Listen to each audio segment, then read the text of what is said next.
Hello student, welcome to YouTube study. आज की video UP board कक्षा 12 के बच्चों के लिए काफी महत्वपूर्ण वीडियो है। आज की केवल इस वीडियो में आपको 45 नंबर कंफर्म कराएंगे और ऐसी क्वेश्चन को सिलेक्ट किया गया है ना कि आपका 45 नंबर बोर्ड एग्जाम में सीधे सीधे अचीव कराएगा। तो ये वीडियो केवल महत्वपूर्ण ही नहीं, आज की रात बस इसको पढ़ करके जाना है। देखिए, एक मोटिवेशन बोल रहा हूँ। आंखों में नींद बहुत है पर सोना नहीं, आंखों में नींद बहुत है पर सोना नहीं, यही समय है कुछ करने का, इसे खोना नहीं। यानी कि एग्जाम चल रहा है, आपको बहुत नींद भी आ रही होगी, बहुत सारे बच्चों को बहुत सारा कम्प्लीट, कितने लोगों को बहुत ज्यादा टेंशन भी होगा इस पेपर को लेकर। तो देखिए, यही समय है कुछ करने का, इसे खोना नहीं है। कि इसमें हम किस तरह के क्वेश्चन आपको लाए हैं, पहले सबसे पहले यहाँ पर देख लीजिए।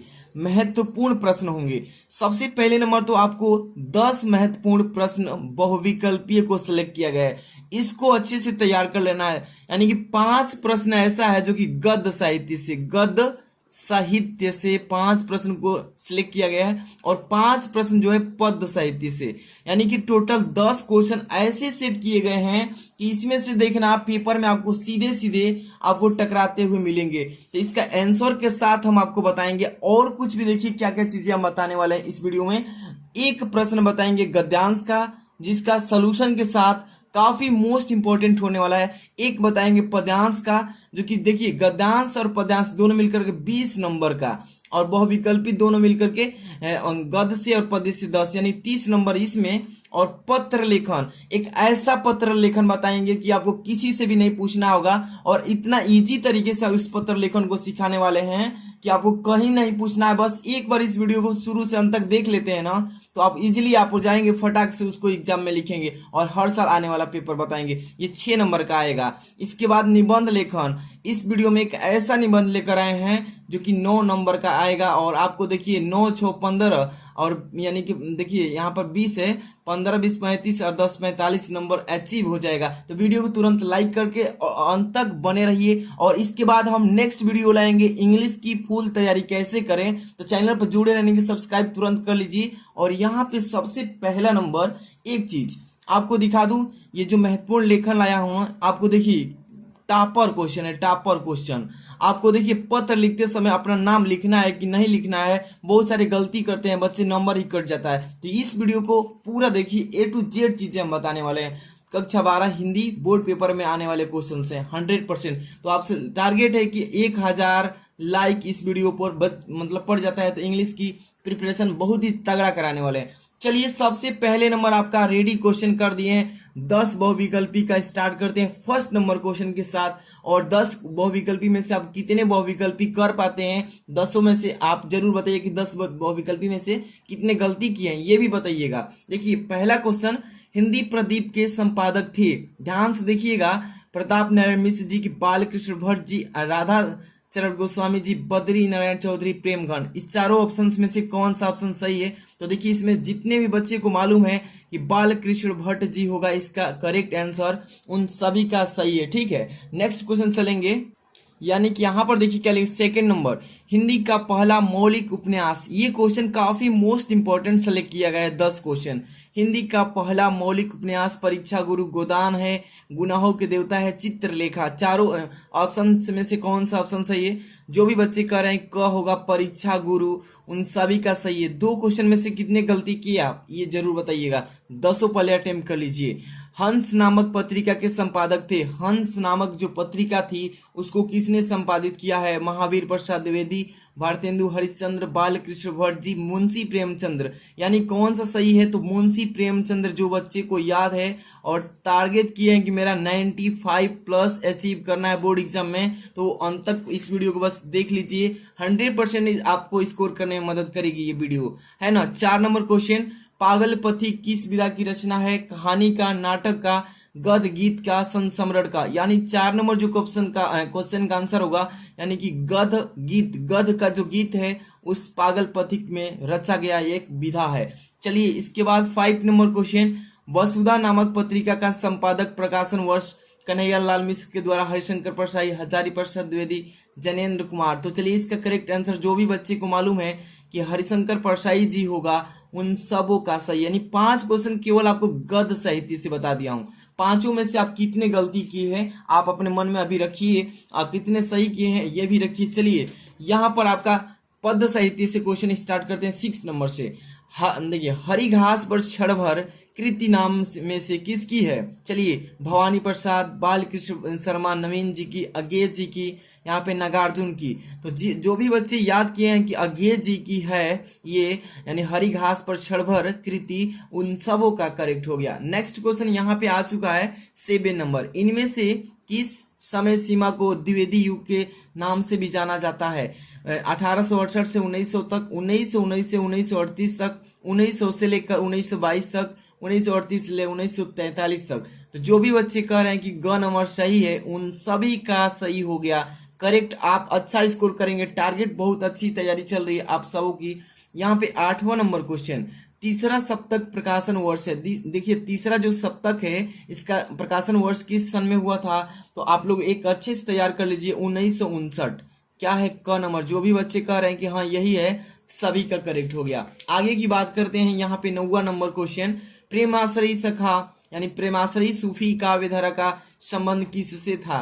कृष्ण भक्ति से, सगुण भक्ति से, निर्गुण भक्ति से, राम भक्ति से। तो प्रेमाश्रयी सूफी काव्यधारा जो है इसका करेक्ट आंसर, जो बच्चे कह रहे हैं कि निर्गुण भक्ति होगा, उन सभी बच्चों का करेक्ट आंसर है। ठीक है, यानी 9 क्वेश्चन अटेम्प्ट कर लिए। 10वां है क्वेश्चन लास्ट इस बहुविकल्पी का, अगेन तार सप्तक का प्रकाशन वर्ष 1943। यानी कि जो बच्चे कह रहे हैं कि 1943 होगा, उन सभी का 10 क्वेश्चन बहुविकल्पी में से आपने कितना सही किया कमेंट करके जरूर बताइएगा। लाइक नहीं किए तो लाइक कर दीजिए। अब चलते हैं, अगला क्वेश्चन आपका है क्या? तो गद्यांश एक सोल्यूशन करेंगे, मोस्ट इंपॉर्टेंट गद्यांश, ज्यादा समय नहीं लेंगे। और ये क्वेश्चन जो मैं बताने वाला हूं 100% काफी मोस्ट इंपॉर्टेंट है। सबसे पहले नंबर ये 10 नंबर का आने वाला है, इससे बड़ी कोई बात नहीं है कि 10 नंबर का है। चलिए थोड़ा सा इसको बड़ा करके पढ़ते हैं तब सोल्यूशन करते हैं। चलिए इसको पढ़ लीजिए। पहले नंबर, दिए गए गद्यांश पर आधारित प्रश्न दिया गया है। सबसे पहले आपको गद्यांश बोर्ड एग्जाम में आएगा ना, तो आप सबसे पहले क्या कीजिएगा, इस गद्यांश को पहले अच्छे से पूरा पढ़िएगा।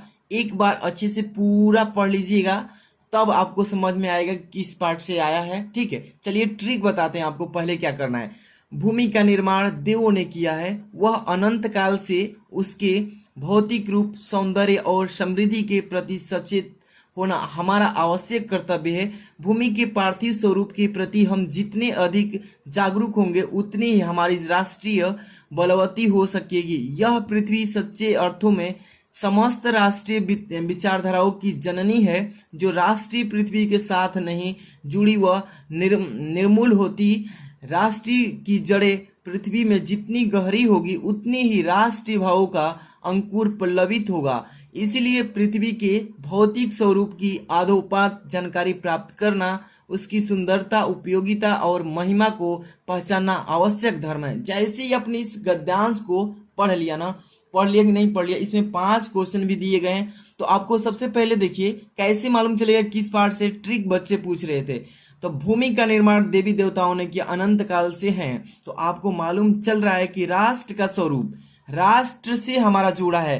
राष्ट्रीय, देखिए यहाँ पर आपको कोई भी गद्यांश देखेंगे ना एग्जाम में, तो एक अंश, उस पार्ट का एक छोटा सा अंश टुकड़ा मिलेगा इस गद्यांश में, तो वहां से ट्रिक से समझ पाएंगे आप। तो राष्ट्रीय दिया है बलवती, तो यहाँ पर राष्ट्र का स्वरूप चैप्टर से आया है। इसको कौन लिखे हैं? तो वासुदेव सर अग्रवाल जी लिखे हैं। आपका 2 नंबर का तो काम ऐसे ही हो गया। चलिए इसका सोल्यूशन देखिए, भूमि का निर्माण किसने किया और यह कब से है, ये पूछा है ना। इसके बाद दूसरा, भूमि के पार्थिव स्वरूप के प्रति जागरूक रहने का परिमाण क्या है। लेखक पृथ्वी को सच्चे अर्थों से क्या मानता है। रेखांकित अंश की व्याख्या कीजिए और पाठ का शीर्षक एवं लेखक का नाम। नीचे पूछा है, कोई बात नहीं, जहां भी दे आपको प्रश्न आना चाहिए। तो देखिए सबसे पहले नंबर, इन सभी प्रश्न का उत्तर इसी में से लिखना है छाट कर। ठीक है, भूमि का निर्माण कैसे किया और यह कब से। चलिए यहाँ पर आपको सबसे पहले गद्यांश करिएगा ना, तो ये चीजें ध्यान में रखिएगा। आप सबसे पहले इसका संकेत जरूर डाल लीजिएगा, ब्लैक पेन से संकेत डालना जरूरी है। शुरू में से 2-3 वर्ड उठाकर डाट डाट करके बीच का और आखिरी का ये लिख दीजिएगा, मतलब कि ठीक है, जैसे इसमें से मैंने लिखा है, समझा रहा हूँ, एग्जाम में सीधे सीधे फायदा करेगा। यहाँ पर देखिए पहला क्वेश्चन क्या कर रहा है, भूमि का निर्माण किसने किया और यह कब से है। तो फर्स्ट नंबर क्वेश्चन यहाँ पे मैंने लिख रखा है ताकि एग्जाम काफी समय नहीं है तो आपको समझा देते हैं सीधे सीधे। देवों ने अनंत काल से भूमि का निर्माण किया है। ध्यान समझ में आ गया ना। देवों ने अनंत काल से भूमि का निर्माण किया है, देवी देवताओं ने। इसके बाद अगला, भूमि के पार्थिव स्वरूप के प्रति जागरूक रहने का परिमाण क्या है। यहाँ पे देखिए दूसरा नंबर, देखिए भूमि के पार्थिव स्वरूप के प्रति, यहाँ पे इससे समझाते हैं, प्रति हम जितने अधिक जागरूक होंगे हमारी राष्ट्रीयता भी उतनी ही अधिक बलवती हो सकेगी। ये अभी आपने पद्यांश पढ़ा है, इसी में से उत्तर लिखवाया जा रहा है। समझ में आ रहा है ना। इसके बाद थर्ड नंबर, लेखक पृथ्वी को सच्चे अर्थों से क्या मानता है। तो देखिए लेखक पृथ्वी को सच्चे अर्थों में समस्त राष्ट्रीय विचारधाराओं की जननी मानता है। ठीक है, समझ में आ रहा है ना। इसी तरीके से करना है। रेखांकित अंश की व्याख्या करने के लिए बोला है। तो ये जो देखिए, इसलिए पृथ्वी के भौतिक स्वरूप की आदोपांत जानकारी प्राप्त करना, उसकी सुंदरता, उपयोगिता और महिमा को पहचानना आवश्यक धर्म है। तो ये जो नीचे अंडरलाइन किया है, इसके वाक्यों का व्याख्या करना है, इसका भाव क्या कह रहा है। तो इसको पहले कैसे करेंगे, ध्यान से देखिए। पहले नंबर एग्जाम में आप इसका रेखांकित अंश की व्याख्या ऐसे हेडिंग डाल देंगे, इसके बारे में व्याख्या कर देंगे कि डॉक्टर वासुदेव शरण अग्रवाल के अनुसार राष्ट्रीय और पृथ्वी का संबंध अटूट और अनिवार्य रूप से आवश्यक है। क्या है, अनिवार्य रूप से आवश्यक है। इसलिए पृथ्वी के साथ राष्ट्रीयता का संबंध अथवा उधार जितना अधिक मजबूत होगा उतना ही अधिक राष्ट्रीय भावनाओं का विकास भी संभव होगा।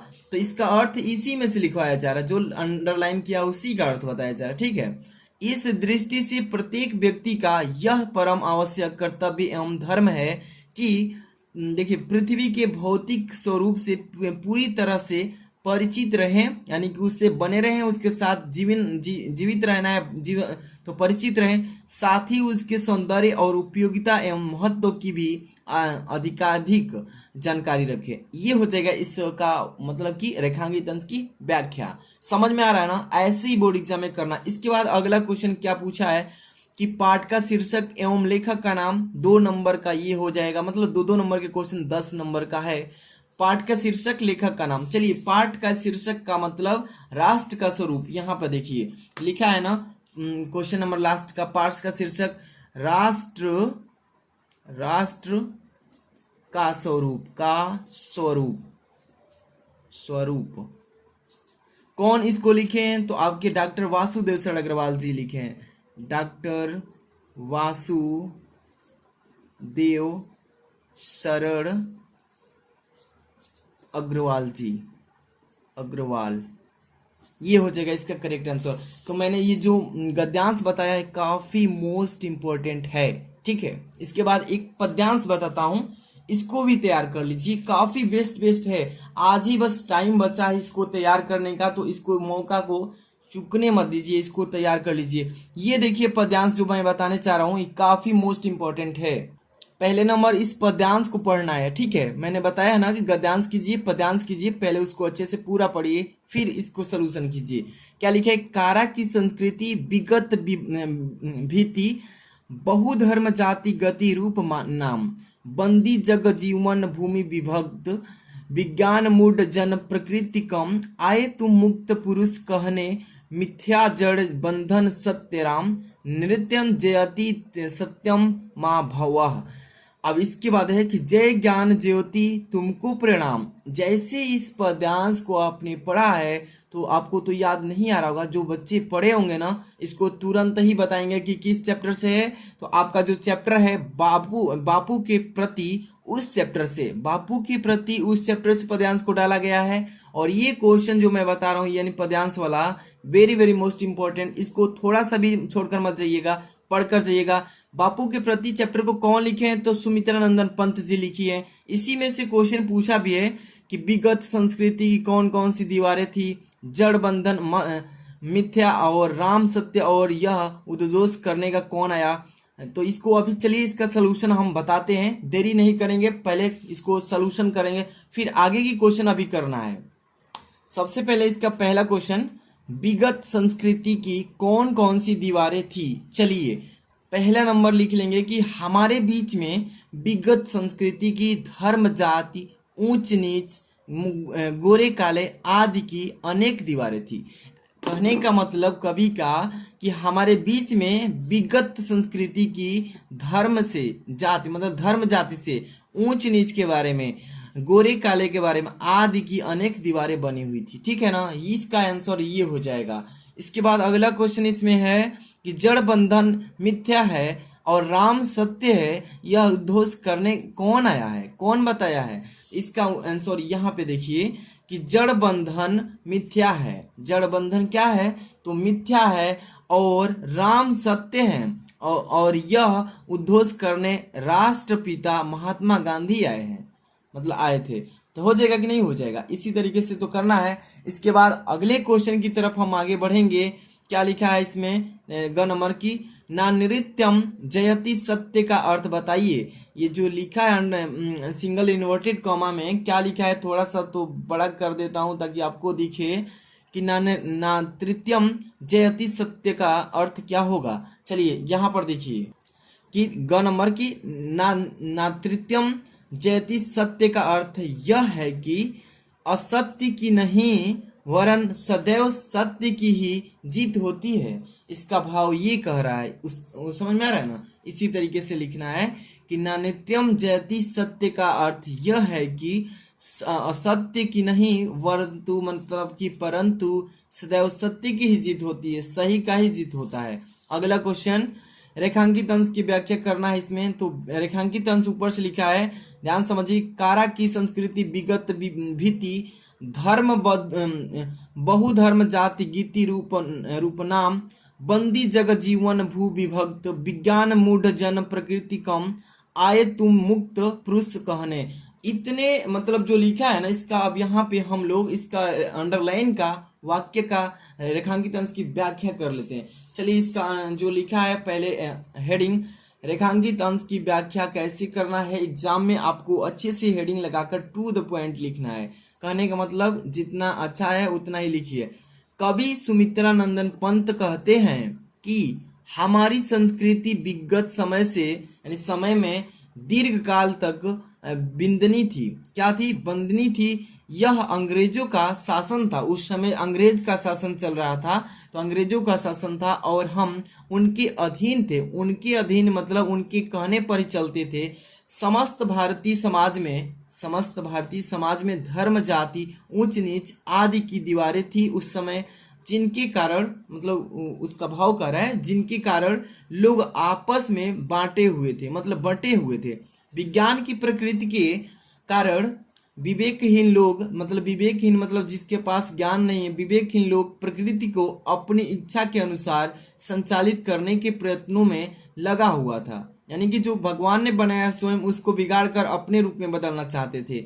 इस प्रकार की विषम परिस्थितियों में हे जीवन मुक्त गांधी जी, आप हमारे बीच अवतरित हुए, आप इसको बनाए। आगे जो चलते हैं, क्वेश्चन नंबर देखिए, रेखांकित अंश हो गया। कवि का शीर्षक यानी कविता का शीर्षक, कवि का नाम बताइए। तो आपको मैंने अभी बताया बापू के प्रति, ये शीर्षक का नाम। तो यहाँ पर चलिए देखिए, अंग नंबर, शीर्षक का नाम बापू के प्रति, कवि का नाम सुमित्रा नंदन पंत। हो गया कि नहीं हो गया? इस तरीके से हम इस पद्यांश को भी बता दिए जो कि वेरी वेरी मोस्ट इंपॉर्टेंट था। अब हम चलने वाले हैं, आपके क्या होने वाला है तो देख सकते हैं। ये क्या है तो अभी देखिए इसके बारे में हम बताते हैं। यही है पत्र लेखन जो बोर्ड एग्जाम में कितना बार पूछा गया है। देखिए 2020 बोर्ड एग्जाम में 19 में 18 में 17 में 16 में नहीं आया, 15 में 14 में 13 में 12 में, इतने बार ये क्वेश्चन आ चुका है। तो आगमन है 2022 में। इसको अच्छे से ऐसे तैयार करके जाना है कि किसी से भी नहीं पूछना पड़े, फटाक से आएगा। हेडिंग लगाना है, अच्छे से लिख लेना है। कैसे? तो समझिए, महत्वपूर्ण पत्र लेखन। ये देखिए, किसी इंटरमीडिएट कॉलेज के प्रधानाचार्य, कोई भी इंटरमीडिएट कॉलेज है वहां के प्रधानाचार्य या प्रबंधक, ठीक है, प्रधानाचार्य पर या प्रबंधक महोदय को लिपिक पद पर नियुक्ति करने हेतु प्रार्थना पत्र लिखने के लिए पेपर में पूछता है हर साल। तो आपको देखिए पत्र लिखते समय यह गलती नहीं करना है कि आपको नाम लिखना है कि नहीं लिखना है, इसमें मालूम ही चल जाएगा। तो गलती नहीं करना है, 6 नंबर अचीव होगा तुरंत। चलिए इसी पर लिखेंगे ना निबंध, तो सबसे निबंध करें पत्र लेखन। तो यहाँ पर देखिए सबसे पहले आपको यहाँ पे क्या करना होता है कि नाम लिखना होता है। अब देखिए नाम तो यहाँ पे पहले नंबर लिखेंगे पिता का नाम, इसके बाद जन्म तिथि, यहाँ पे वर्तमान पता, यहाँ पे अस्थाई पता, यहाँ पे क्या है आप ओबीसी एससी एसटी जो भी है ये भरना होता है, क्या आप भारतीय हैं या नहीं। इसके बाद देखिए अर्हताएं। तो सबसे पहले आपको बोर्ड एग्जाम में नाम लिखना है कि नहीं, समझ लीजिए आपको बोर्ड एग्जाम में कहीं भी नाम नहीं लिखना है, ठीक है। अब देखिए ऐसे ही लिखेंगे, जब भी इस पर आएगा तो आप पहले नंबर क्या करेंगे, ऐसे ही लगाना है। फर्स्ट नंबर नाम में आपको नाम नहीं लिखना है, अ ब स लिख देना है, अ ब स, किसी का भी नाम नहीं लिखना है। समझ में आया ना, आपको ऐसे ही बस कर देना है। पिताजी का नाम, इसमें भी नाम नहीं लिखना है, अगर आपको मालूम है तो इसमें भी अ ब स ऐसे ही कोई भी वर्ड लिख देंगे, ठीक है। नाम नहीं लिखना है, कहीं भी मेंशन नहीं करना है बोर्ड एग्जाम की कॉपी पर, मतलब लेटर लिखते समय। यहाँ पर देखिए जन्म तिथि आपका क्या है, तो आपका यहाँ पे जन्म तिथि अगर लिखना चाहते हैं तो लिख सकते हैं, उससे कोई भी डाउट नहीं है, क्योंकि आपके बोर्ड एग्जाम में आधार कार्ड से मतलब जुड़ा हुआ जन्म तिथि भी दिया हो गया होगा, तो वहाँ पे लिख सकते हैं। जैसे कि आपका 5/2/2007 है या जो भी है, आप अब यहाँ पे लिख सकते हैं, कोई डाउट नहीं है, ठीक है ना। इतना लिख सकते हैं, या 2002 है या 2003 है, कुछ भी लिख सकते हैं। वर्तमान पता क्या है आपका, मतलब जहाँ पे आप फिलहाल में रह रहे हैं वर्तमान पता क्या है, यहाँ पर लिख सकते हैं कोई भी, जैसे सेक्टर के बारे में 4/192, जैसे कि इलाहाबाद,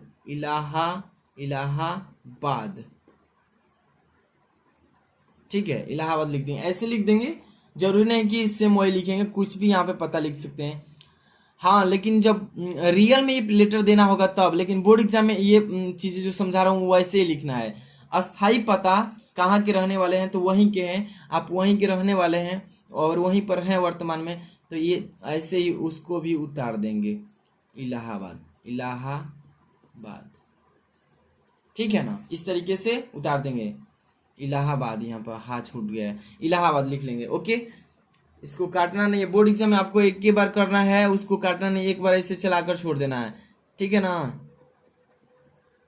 ऐसे, ठीक। इसके बाद देखिए आप कौन सी कैटेगरी के हैं, मतलब आप कौन सी जाति से बिलोंग करते हैं, आपको ये बताना है। तो यहाँ पर आप मतलब नहीं लिख देंगे एग्जाम में, क्या लिखेंगे, नहीं।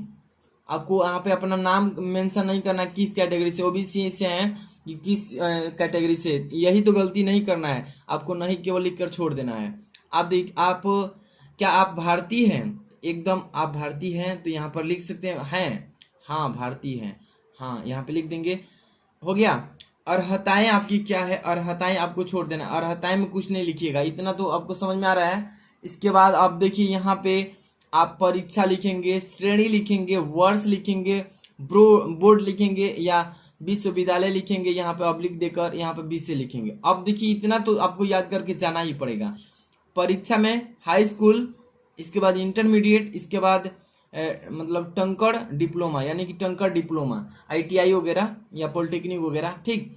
तो देखिए हाई स्कूल श्रेणी में प्रथम श्रेणी से पास किए हैं, 2005 में किए हैं। किस बोर्ड से, तो यूपी बोर्ड से।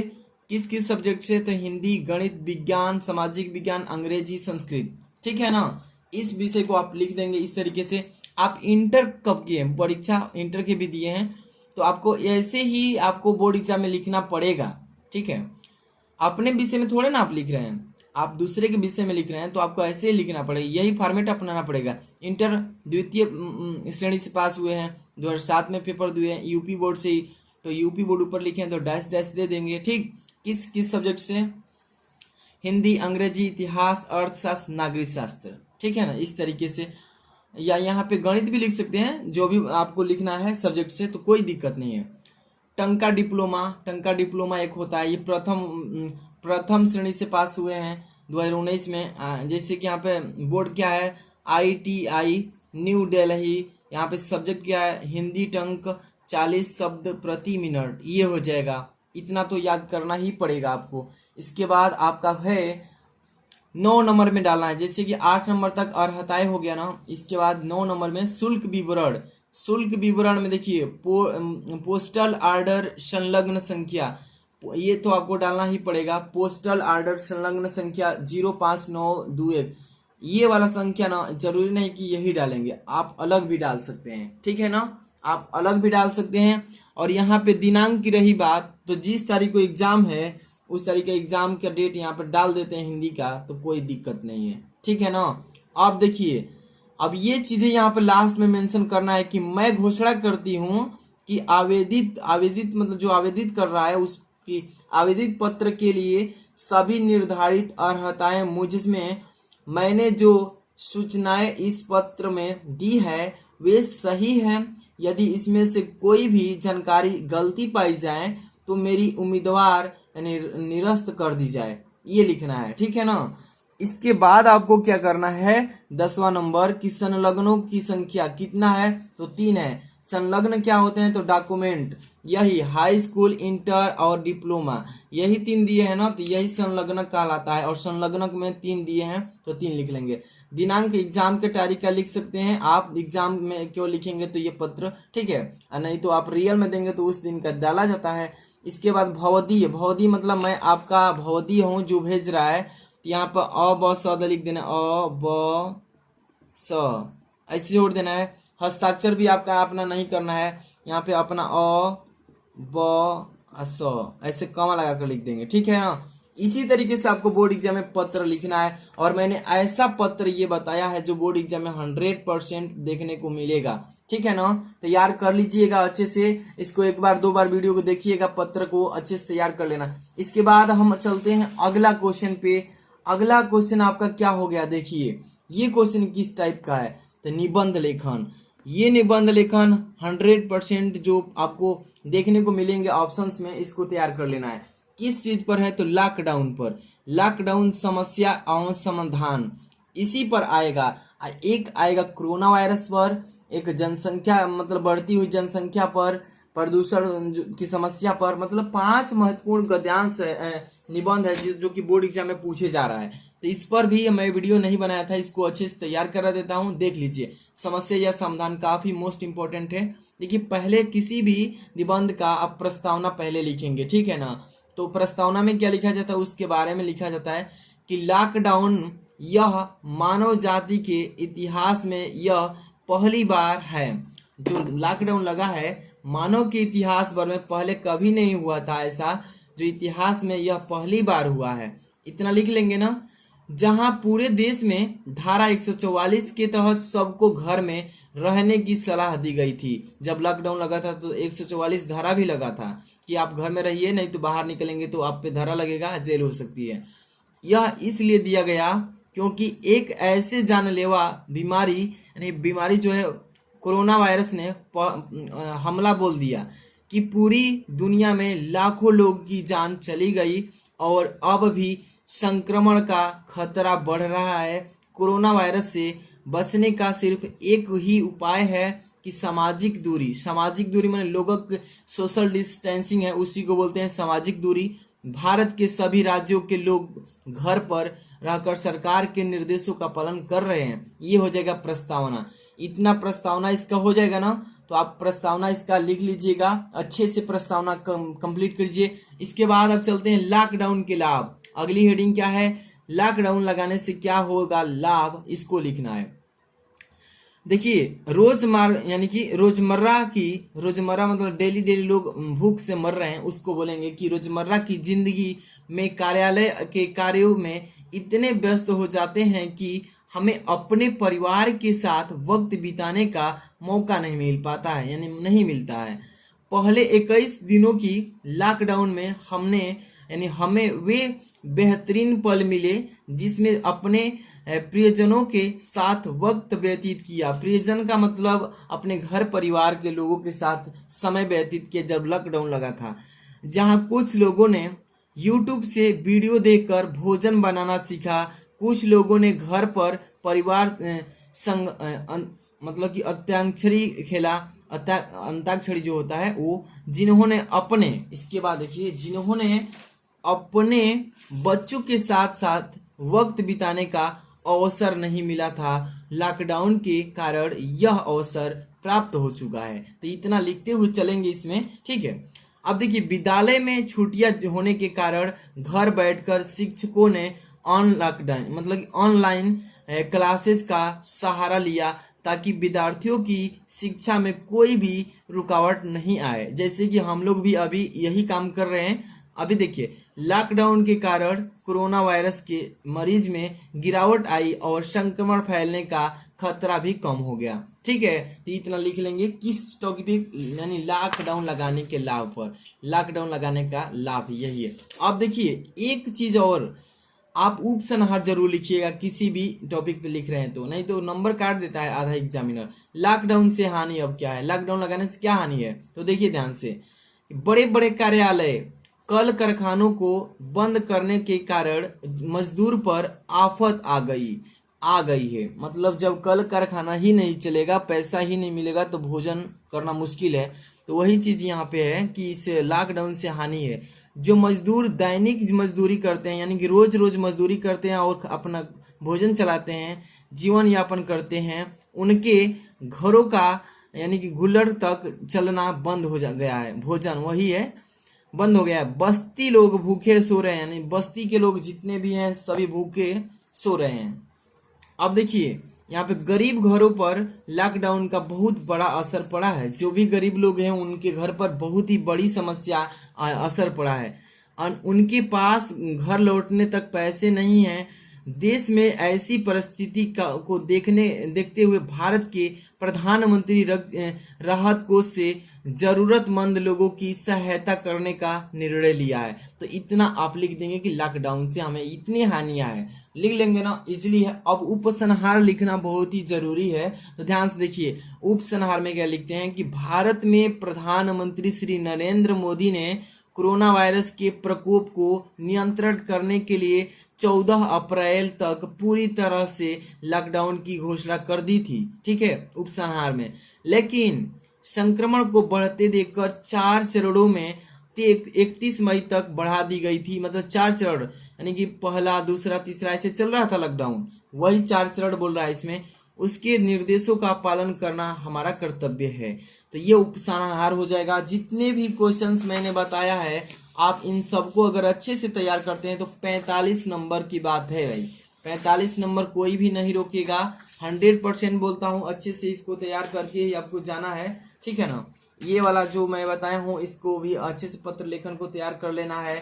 इसके बाद यहाँ पर देखिए, जो पत्र लेखन मैं बताया हूँ इसी तरीके से फॉलो करना है। वीडियो को लाइक नहीं किए हैं तो लाइक कर लीजिए। अब इंग्लिश की तैयारी जबरदस्त चलने वाली है। अब इंग्लिश के लिए तैयार हो जाइए। चैनल को नए हैं तो सब्सक्राइब करके बेल आइकन हिट कर लीजिए। मिलते हैं नेक्स्ट वीडियो के साथ। Thanks for watching.